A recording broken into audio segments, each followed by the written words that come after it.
السلام علیکم۔ آج ہم آپ کو ایک بڑی خبر کے بارے میں آگاہ کرنے کے لیے جا رہے ہیں۔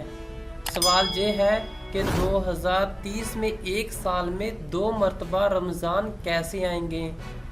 قمری مہینہ ہر سال 10 سے 12 دن آگے بڑھتا ہے، جس سے توقع ہے کہ 2030 میں پہلا رمضان جنوری اور دوسرا دسمبر کے آخر میں ہوگا۔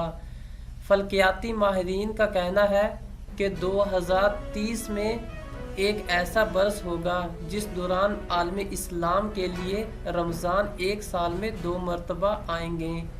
ایک رپورٹ کے مطابق اگرچہ اس حوالے سے اب تک باضابطہ اعلان سامنے نہیں آیا ہے، لیکن اگر قمری کیلنڈر کے حوالے سے دیکھا جائے تو ایسا ممکن ہے، جس کی وجہ سے قمری سال کی مدت کا شمسی سال کے مقابلے میں 11 سے 12 دن کم ہوتا ہے۔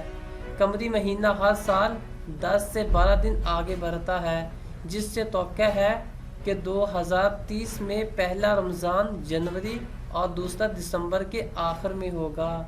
سال رمضان گزشتہ سال کی تاریخ سے 10 سے 12 دن قبل شروع ہو جاتا ہے، جس کے پیش نظر 2030 میں مسلمان ایک سال میں 2 مرتبہ رمضان المبارک کی برکتیں سمیٹیں گے۔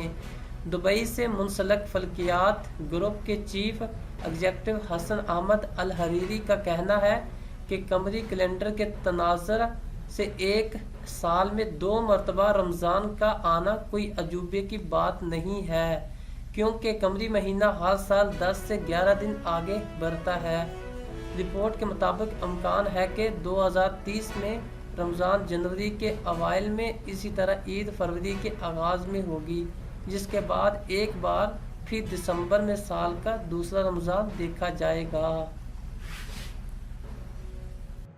اگر آپ چاہتے ہیں کہ آپ کو حکومت پاکستان کی طرف سے گورنمنٹ ٹیچرز، گورنمنٹ ملازمین اور اسٹوڈنٹس کے بارے میں روزانہ کی نئی پالیسیاں اور اپڈیٹس انفارمیشن اور پاکستان کے موجودہ حالات کے بارے میں آپ تک انفارمیشن پہنچ سکے تو آپ ہمارے چینل کو سبسکرائب کر دیں، تاکہ گورنمنٹ آف پاکستان کی طرف سے آنے والا ہر نوٹیفیکیشن آپ تک سب سے پہلے پہنچ سکے۔